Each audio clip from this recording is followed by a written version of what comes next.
This is Join Us in France, episode 447. 447. Bonjour, I'm Annie Sargent, and Join Us in France is the podcast where we talk about France. Everyday life in France, great places to visit in France, French culture, history, gastronomy, and news related to travel to France. Today, I bring you a conversation with Elyse Rivin of Toulouse Guided Walks about the Frères Lumière. The Lumière Brothers, Auguste and Louis, are fascinating figures in history due to their pioneering work in early cinema, as they are credited with inventing the cinématographe and hosting the world's first public movie screening. It's hard to imagine a world without moving images now. What they've created changed the world. This podcast is supported by donors and listeners who buy my tours and services, including my itinerary consult service and my GPS self-guided tours of Paris on the Voice Map app. And you can browse all of that at my boutique, joinusinfrance.com/boutique. If you just want to read the details about the tours and read reviews, go to joinusinfrance.com/Annie Tours. This recording with Elyse about the Lumière Brothers ran long, so there won't be a magazine part of the podcast after my chit-chat with Elyse today. I want to thank my patrons for making this podcast possible. You have been supporting me for a long time. Thank you so much. And a shout out this week to new patrons, Karen Newlin, Colleen Miller, Toby Carlson, and David Whitehead. Thank you so much for becoming patrons or renewing as a patron and making this podcast possible.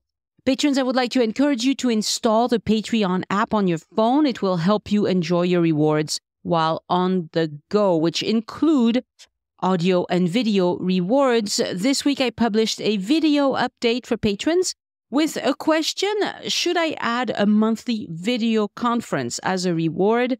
I know not all of you will be able to make it every month, of course, but it would be fun to have a regularly scheduled chit-chat once a month with whoever can show up. What do you think? As always, send your feedback to Annie@joinusinfrance.com. My thanks to podcast editors Anne and Christian Kotoven, who produced the transcripts. And next week on the podcast, an episode about the Loire Valley and Joan of Arc with Kim Loftus.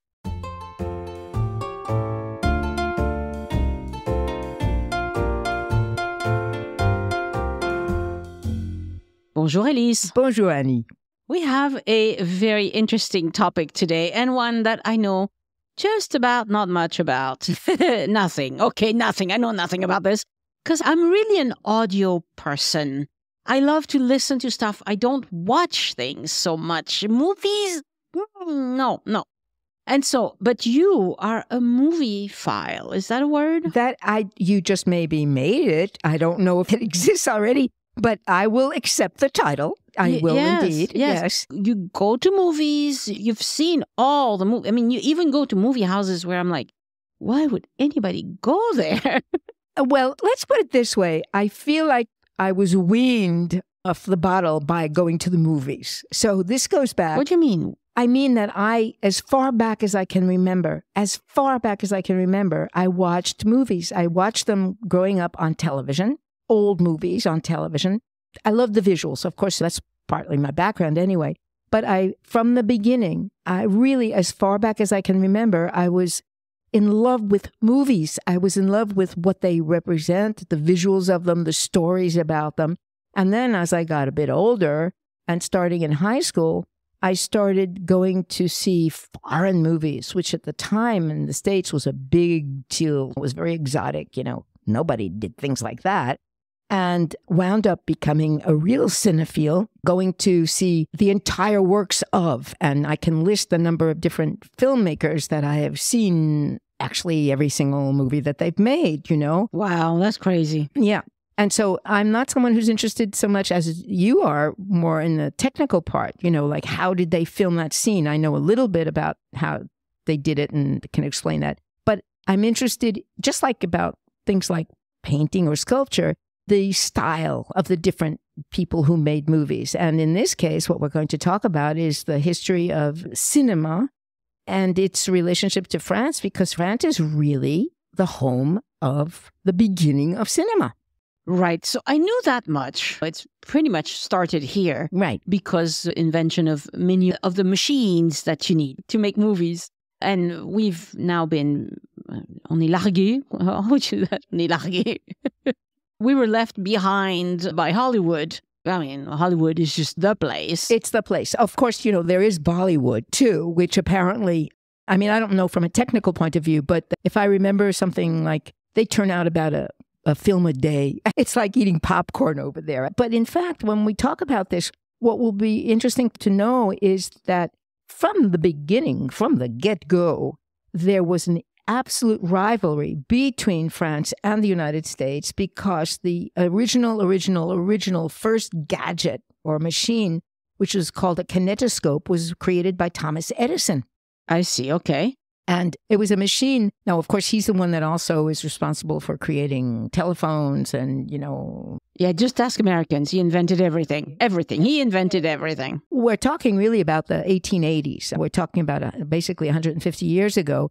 But photography itself was actually first developed in France. And that goes back to the 1830s. That was the very beginning of photography. So what we're looking at is that 50 years later, there are these people, and there are a whole bunch of them, who start imagining using what was originally just still imagery, as a way of making something move.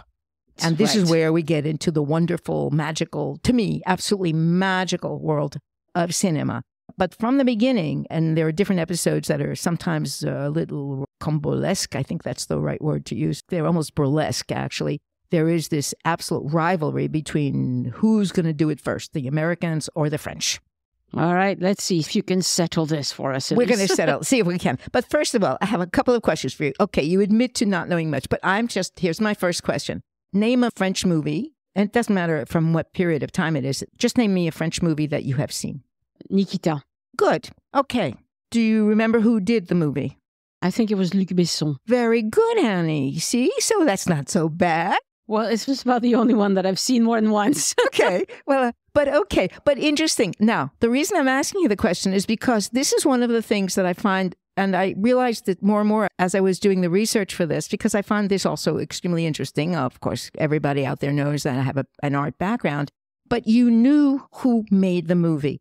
And one of the things that distinguishes French cinema and the history of it really from American cinema is that from the beginning, and this really continues pretty much up to today, in France, we identify films by the person who made them. And there's very few people like that. Maybe Spielberg is one of the few exceptions. Yes, I can name a few of his movies as well. Exactly. Not all of them. But... Right. But in Hollywood and in the United States, we remember the movies, but we don't necessarily talk specifically about the directors or what I would prefer to call the creators of the movie, And in France, that is exactly who we do remember. That you knew the name Nikita and you remembered who had made it. Yeah. And I also loved another one of his, Le Grand Bleu. Right. Which is, it's like almost, how would I put it? When you watch it, it feels like you're being hypnotized or something by the sea. Like a meditation. It's right? A meditation. Yeah. Yes. But it's very pleasant. Like we bought it on Blu-ray and watched it on Blu-ray. Oh, it was so... When you have a nice sound system and a Blu-ray image, it's lovely. There you are. So really, from the beginning, the idea of the vision of the creator is really important. So let's talk about the beginning. All right, let's go back. So let's go back. Let's start really at the beginning, which is really in the 1880s. So there are a group of people, both in France and on the other side of the Atlantic, who are fiddling around with these gadgets. After there's basically photography, which of course up until that time has been on these, what they call argentique plates, these very big plates they haven't yet created. They're beginning by the end of the 19th century to create smaller plates. And then of course Eastman Kodak develops this process for making photography a little bit easier. But what happens is that there are people who realize that there are possibilities for all of this. And the possibilities are in the domain of making things move. So really, at the very beginning, we could say that the very first imagery was really more animation. not necessarily using real people and real scenes, but the idea of creating something that moves, and there was the kinetoscope, which basically is a kind of round wheel. It's the whole idea that if, like Muiberg, who created this optical illusion, he was a photographer who took hundreds of photographs of this horse running, and he flipped them very quickly. Oh, yeah, like the little flip books that you buy for kids now, yeah. Exactly. And what happens is you see the horse running, that. So this is how this all began. There was this idea that, oh boy, we can do this new interesting kind of thing. Right. So if you have lots of images of something similar in action, then it moves, yeah. Then you can do it. But what happened was, so Edison himself in the 1880s got a copyright for a machine that he called a kinetoscope, but it was a machine that is more similar to a pinball machine than anything else because it was a kind of console. I've seen a couple of photos of it, kind of ponderous, kind of weird console. And in the center is this tiny, tiny little screen. And you paid whatever it was at the time, probably 5 cents or whatever, and you stuck your face right up against the screen and you looked at these little things move, and it lasted less than a minute, maybe 50 seconds or something. Oh, yeah. And they used to sell little things like that for kids. Oh, I don't know what they were called, but sometimes you still find them in museum stores. So you have like something you can buy that weird looking images moving. And so this is what happened. So in the 1880s, there was a man named Émile Reynaud. I actually had never heard of him before, to be honest. I mean, it was really interesting to read about him.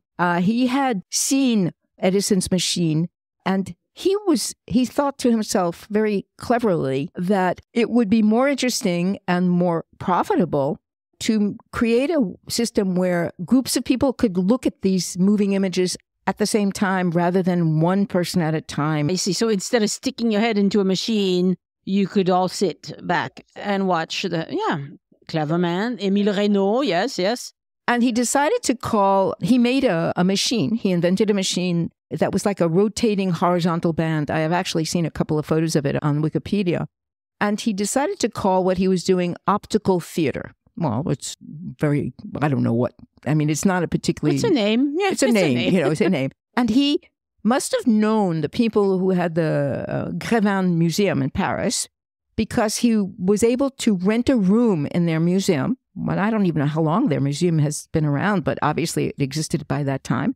And he set up this machine and he invited a group of people to come. I mean, he put out a little bit of publicity and he used a wall, just an open blank wall, to project what he called illuminated pantomimes. And what he did was fascinating. You can actually go on internet and find some of these images.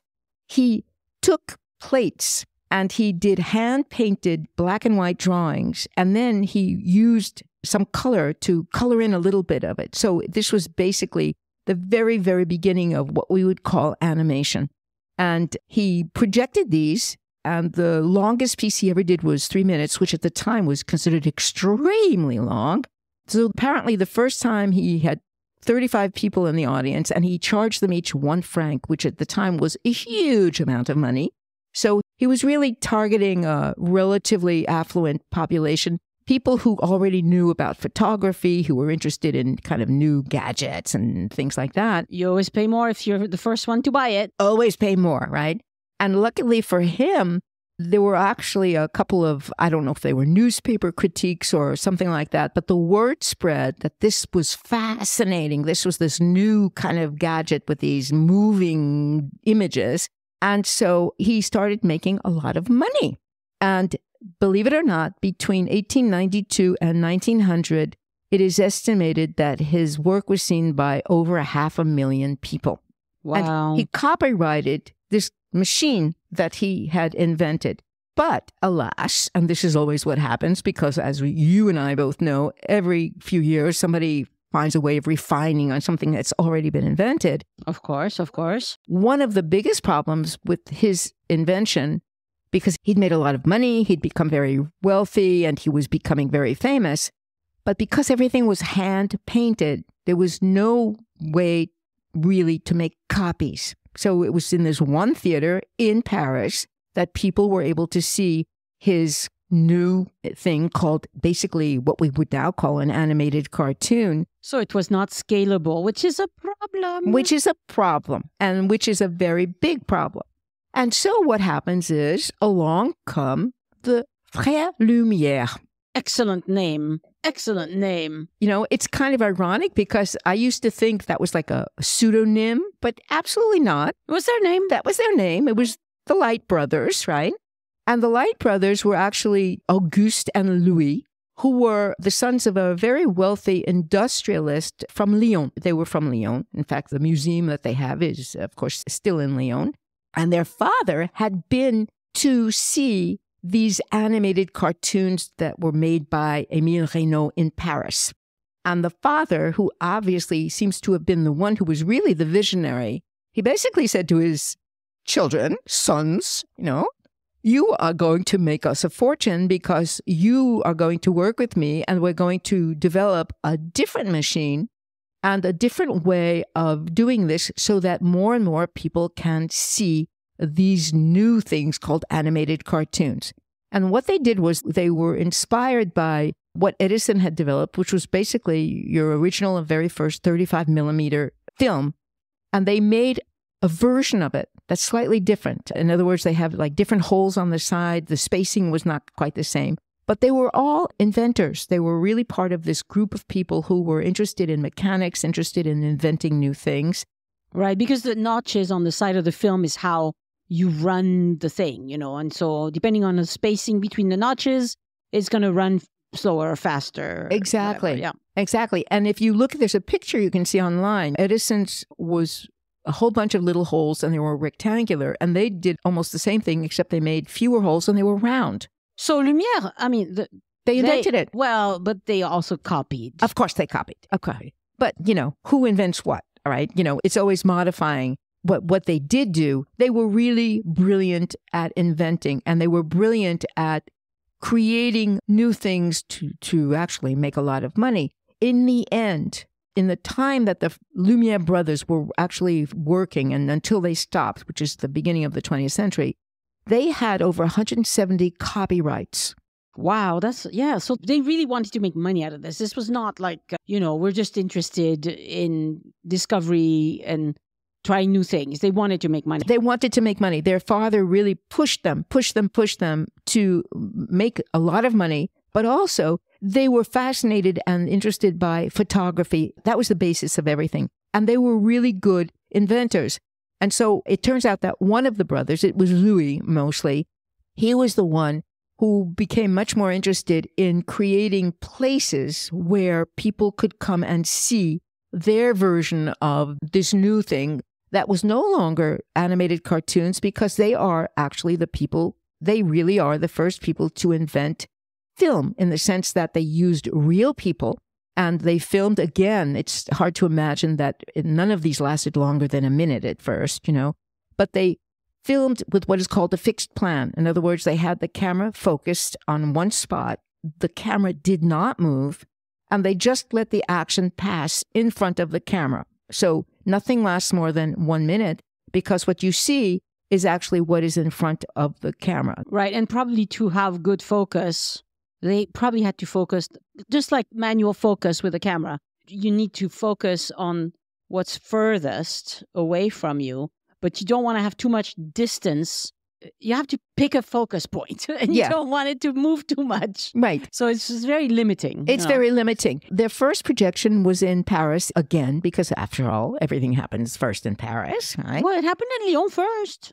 No. Well, they were from Lyon. They were from Lyon, but they projected their first works in Paris because that's where the population was already that knew about this kind of stuff.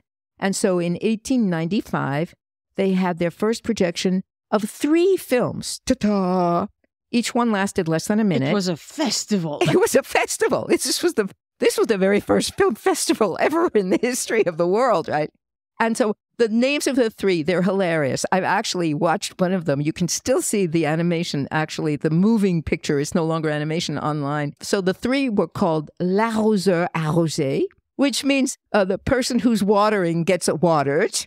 Right. And we still use that expression to mean when something is like payback is a bitch. Ah. You would say l'arroseur arrosé. Ah, that's interesting. Okay, I didn't even know that. Okay. The second one, which is much less interesting, is called le repas de bébé. You see somebody feeding a baby. Well, that's adorable. It's very adorable. Do they also do puppies? Oh, I don't know. I don't think so at the time. See, they should have done puppies and kittens next. And the third one, which apparently got them, they were really dissed by some critics for it, but the third one is called La sortie de l'usine Lumière à Lyon, which basically is a distant, long, fixed plan of people who worked in their factory in Lyon coming out. How exciting can you get? Hey, they put moving people, and they probably had to be pretty strategic about where they set up the camera to have the proper lights and not have things move in and out of focus. They were showing off. It is true. They are really credited with being the people who made the very first film using real people, not animation. And it was really an enormous, enormous, enormous success. There were two things that happened, though, to the Lumière Brothers. They basically made a huge fortune in the 1890s and into the very beginning of the 20th century. They were able, because they had so much money and because they had a factory that turned out these new camera machines, they hired a slew of camera operators to go around the world. It is amazing to think that this is we're talking about 120 years ago. They actually paid for these different people to go to various countries all over the world just so that they could set their camera down in a fixed position and film something for a minute or two and bring it back to show it. And so, in fact, they are the first ones to invent the travel film.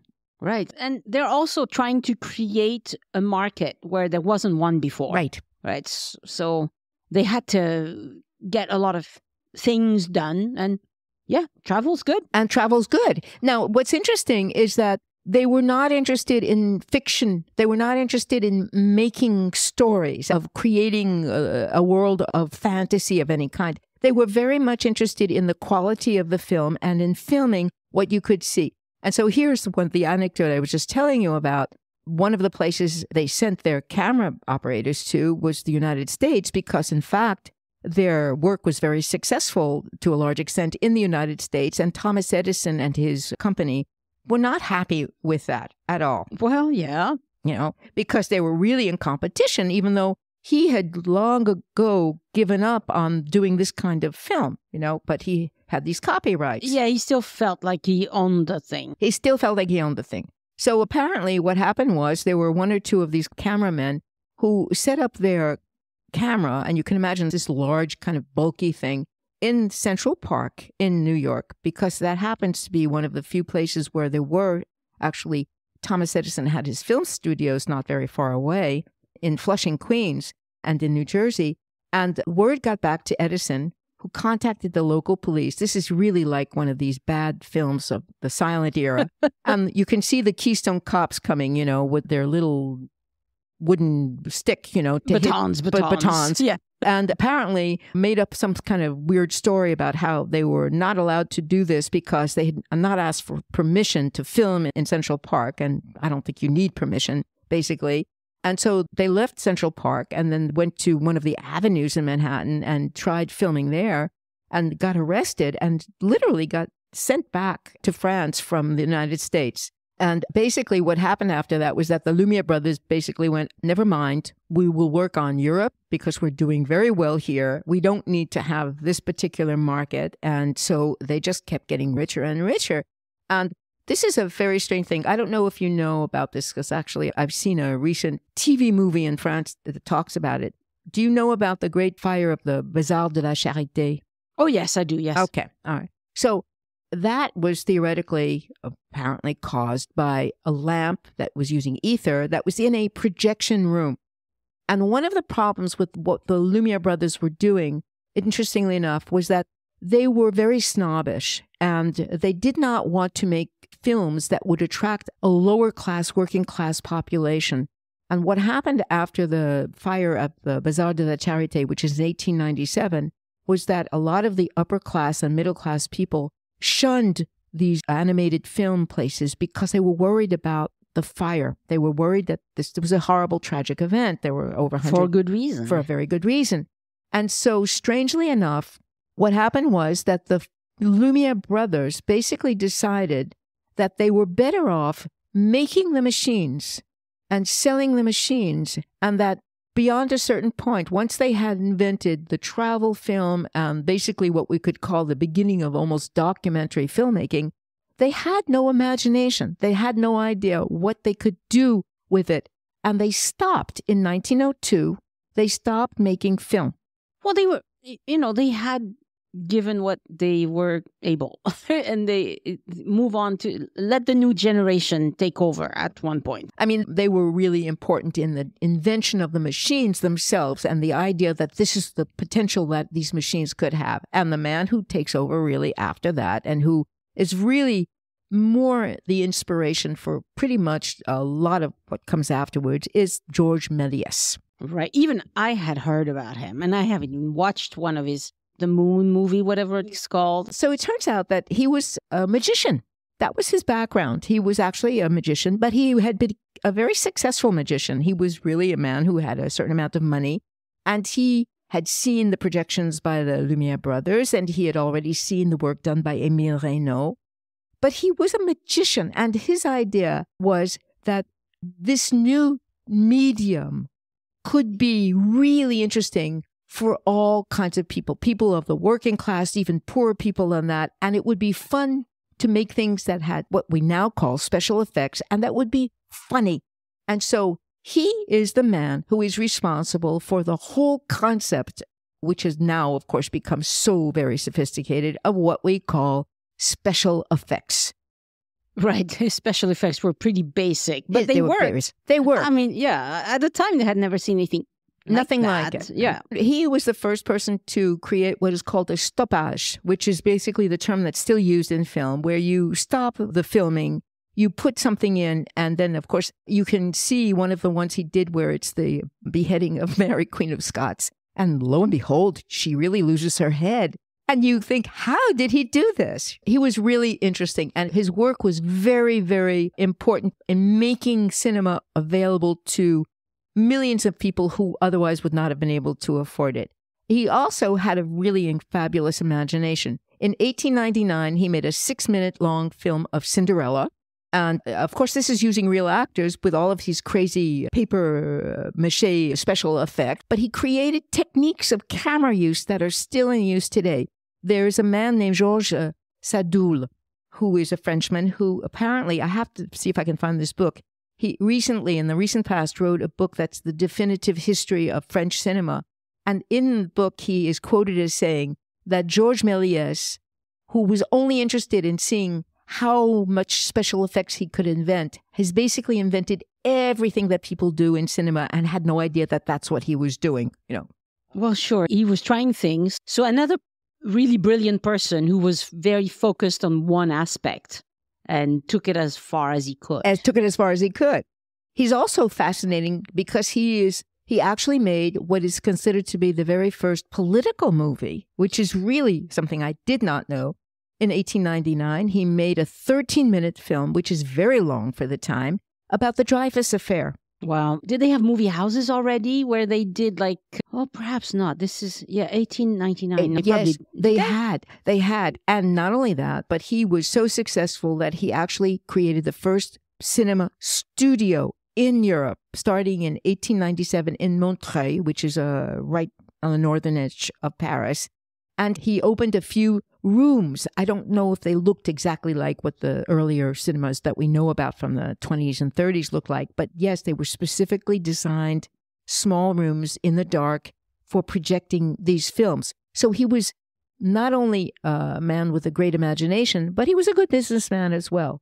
And in fact, what happened was that in 1902, when the Lumière Brothers announced that they were going to stop, he wanted to buy everything that they had produced because he had the first cinema studio and he had the means of distribution for all of these films, but they did not want anybody else to have their work. And so guess what they did? They killed it? They destroyed everything except for 2 that are the 2 you can still find on Wikipedia.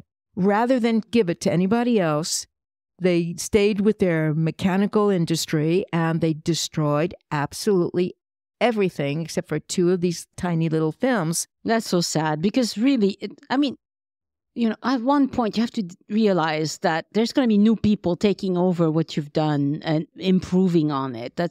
I guess today it's easy to see because things move so fast Right. in any industry. Back then, things moved much more slowly. So perhaps they didn't even consider these things, that somebody else would come next and improve on what they had done. I don't know. Seems silly to me. It seems silly. It also seems very strangely selfish in a sense that you don't allow these things to exist for other people to see them. But they were more concerned with the idea they did not want anyone else making money off of what they had made. That's basically what the bottom line was. So in 1902, they destroyed their work. And then Méliès, he continued using his studio. But eventually by about 1910, the cinema had become more sophisticated than that. And so he stopped making films as well. It's like each one took over and they went from there. Right. He had done as much as he could. And then we come to, lo and behold, something that was my big flash discovery of this. There was a woman.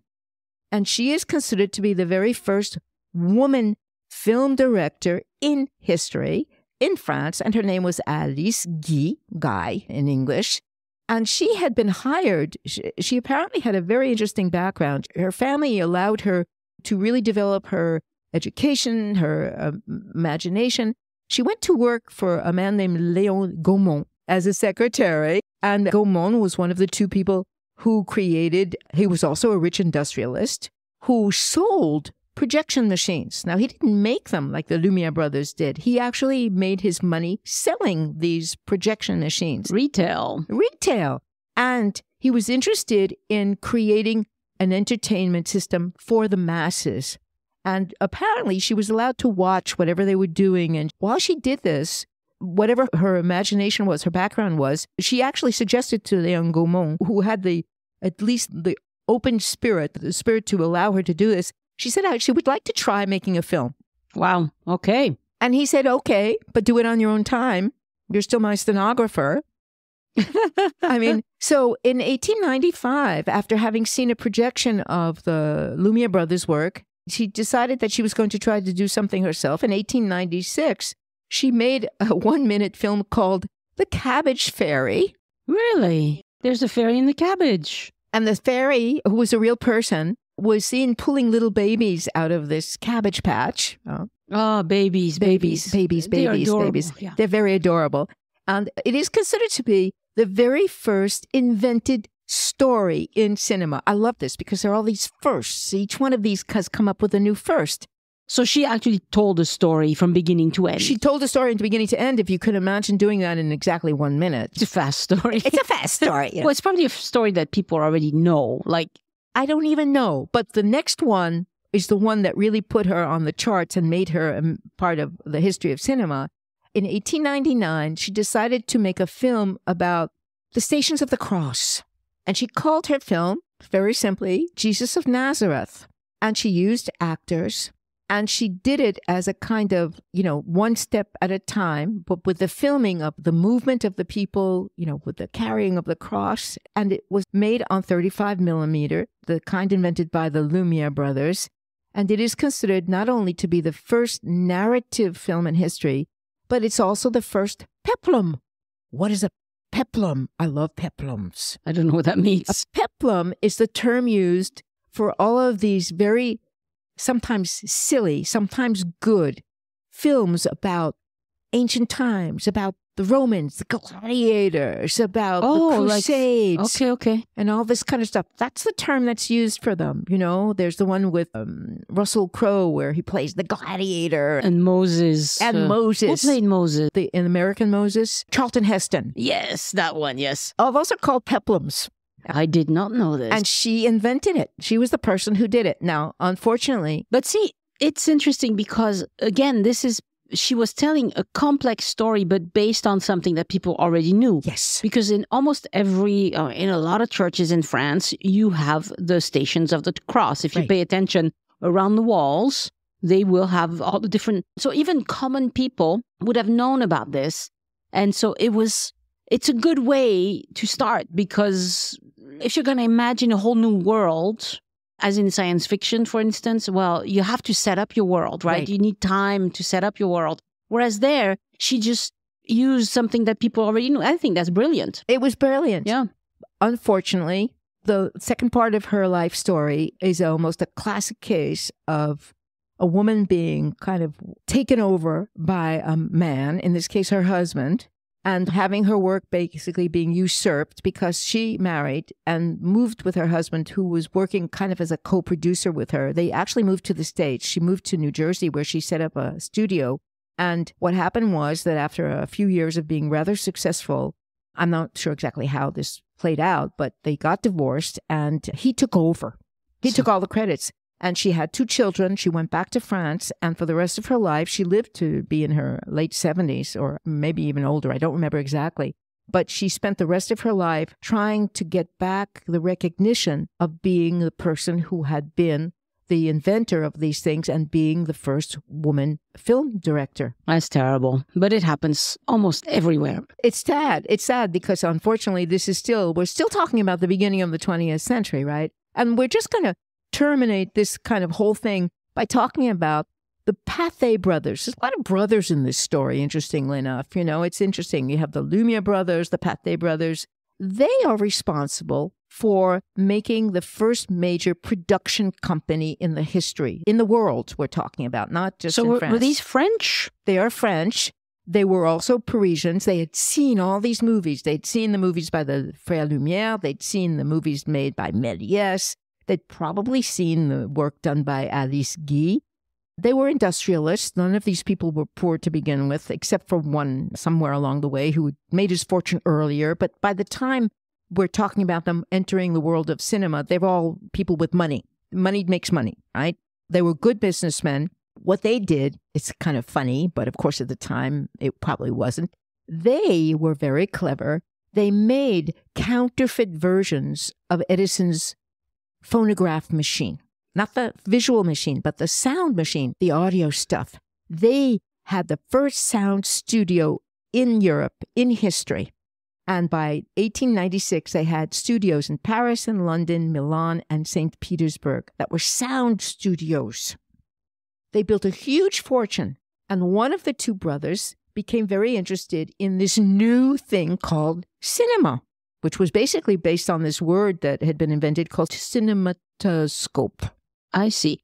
And so the term cinema originates from the US? From the Lumière Brothers, as far as I remember. Okay. I think that's who it was that invented it. Yeah. Edison created the term film for what you look at, but the cinema term comes from this gadget that they had created. And so Charles Pathé, who was one of the 2 brothers, mind you, they already had these sound studios and everything.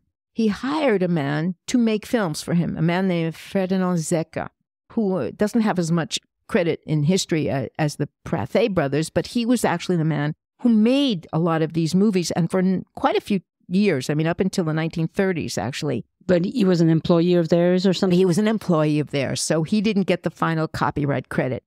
But what the real genius of the Pathé brothers was that they realized that in order to really make cinema into an industry that will last and be that popular, you have to have a distribution company. Ah, yep. And so they were the ones who rented out copies of the films that they were making. That is, they were able, now that it was being made on 35 millimeter film, which is the film that was invented by the Lumière brothers, not by Edison. And so they started having places all over the country and then all over the world. In the early 1900s, they had the largest production company for cinema in the world. Interesting. 40% of their films were actually shown in the United States. They even had a studio for a certain amount of time in New Jersey. But interestingly enough, all of this basically came to a halt, as you can imagine, World War by I. World War I. Now, we're talking, of course, at a time when we're already getting into interesting silent movies. You know, this is no longer 1 and 2 minute movies. This is really full-length movies with actors and everything else. But as far as the dominance of French cinema over the entire world, it pretty much comes to a temporary halt because of World War I, whereas in the United States, it is starting to flourish at exactly the time that it's starting to diminish in France. Well, not being bombed helps. Not being bombed helps a lot. And by this time, by just about the time of the beginning of World War I, this is when all of the cinema in the United States moves from the East Coast, where it had been only basically in New York and New Jersey, to Hollywood. All of these people migrate out to the West Coast because there's more land, there's more space, there's more opportunity, and the weather is much better. And so what happens is basically at let's say the first quarter of the 20th century, we could say that it's pretty much a dead heat between the French and the Americans for who is the most creative, who is producing the most film, and who is doing the most interesting work. And of course, World War I pretty much stops what happens in France. And by the time we come out of World War I, we're almost into the talkies. I love that term because, of course, it actually started in the early 1920s, that the talkies, that they were able to include the sound of the actors speaking in the film. And just like in the United States, certain actors that had been stars of the silent films were able to transition to sound, but some who had horrible little squeaky voices. Well, some great actors today have little squeaky voices, but that's a style, That's the style, right? So basically what we're talking about is the birth and the beginning of this absolutely wonderful thing called cinema that is really thanks to all of these people in France with a little help from Edison and the technology in the United States. And then we go into another period. And I'm ready to do another episode about what comes later, because what happens really is that, and it's an interesting story, but we'll not do it now. But believe it or not, French cinema really picks up at the end of the 1930s and does continue during World War II in spite of the occupation. It's a very controversial period in terms of French cinema for lots of reasons. But a lot of the actors, some of the most famous stars of cinema from the old days, like Jean Gabin. Right. Yeah, these are actors that pretty much anybody in France knows who's ever seen anything in cinema. They actually worked their way through the 30s, the 40s, the 50s, and 60s, and still were stars of cinema.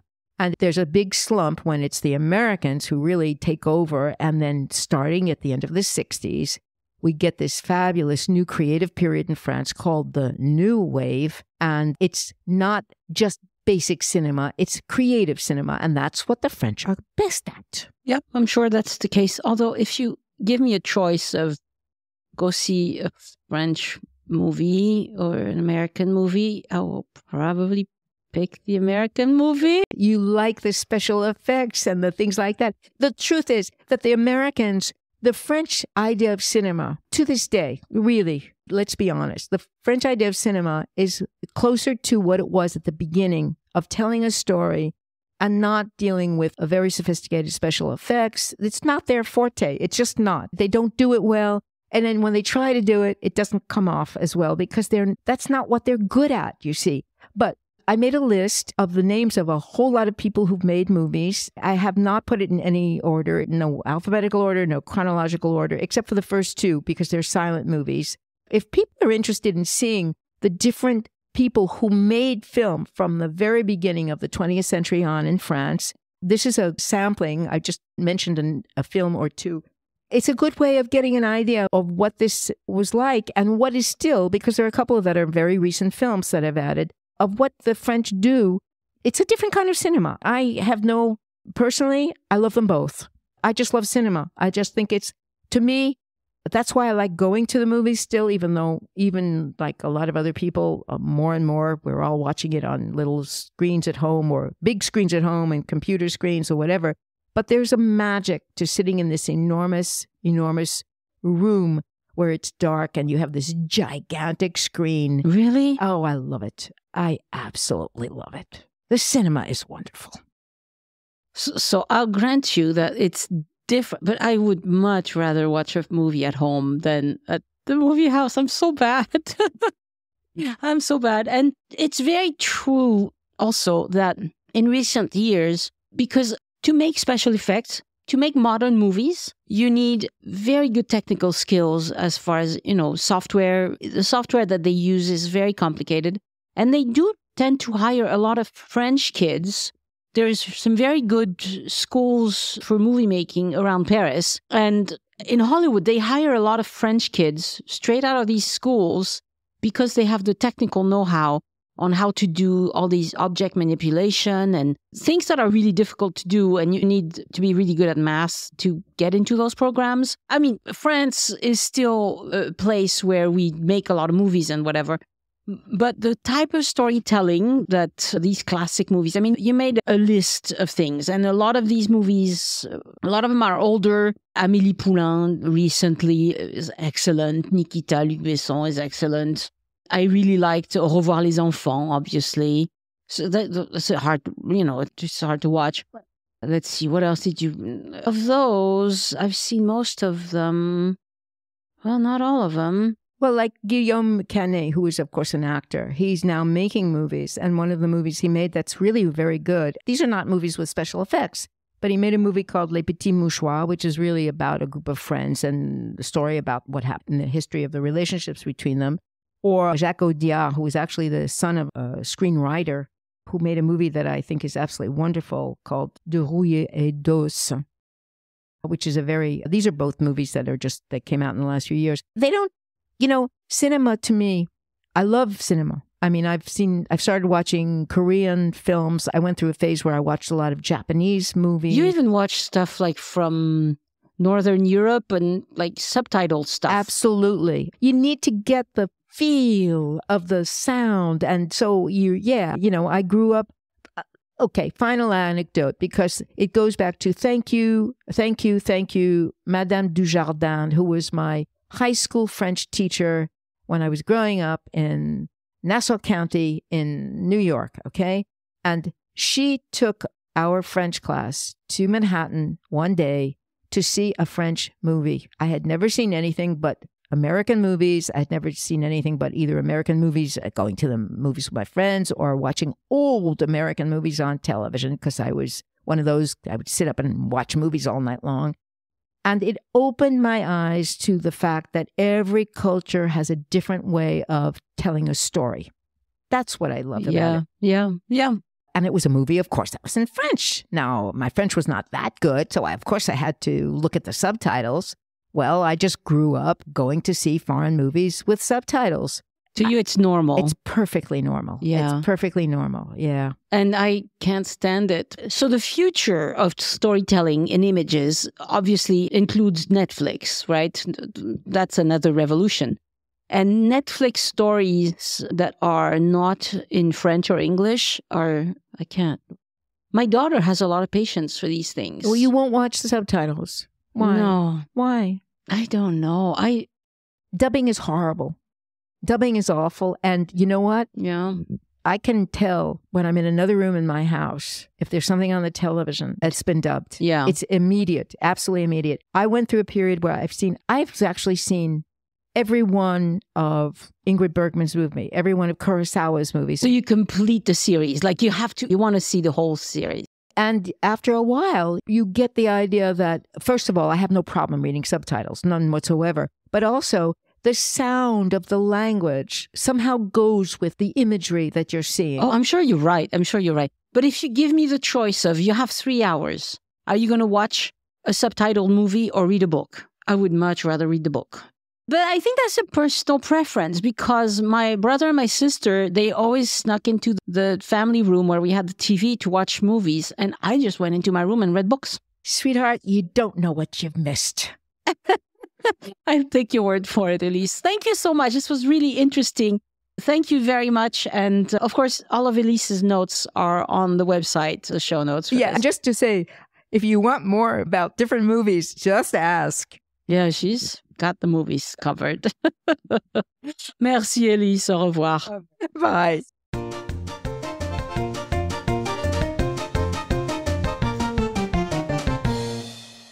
The Join Us in France Travel Podcast is written, hosted, and produced by Annie Sargent and copyright 2023 by Addicted to France. It is released under a Creative Commons Attribution, Non-Commercial, No Derivatives license.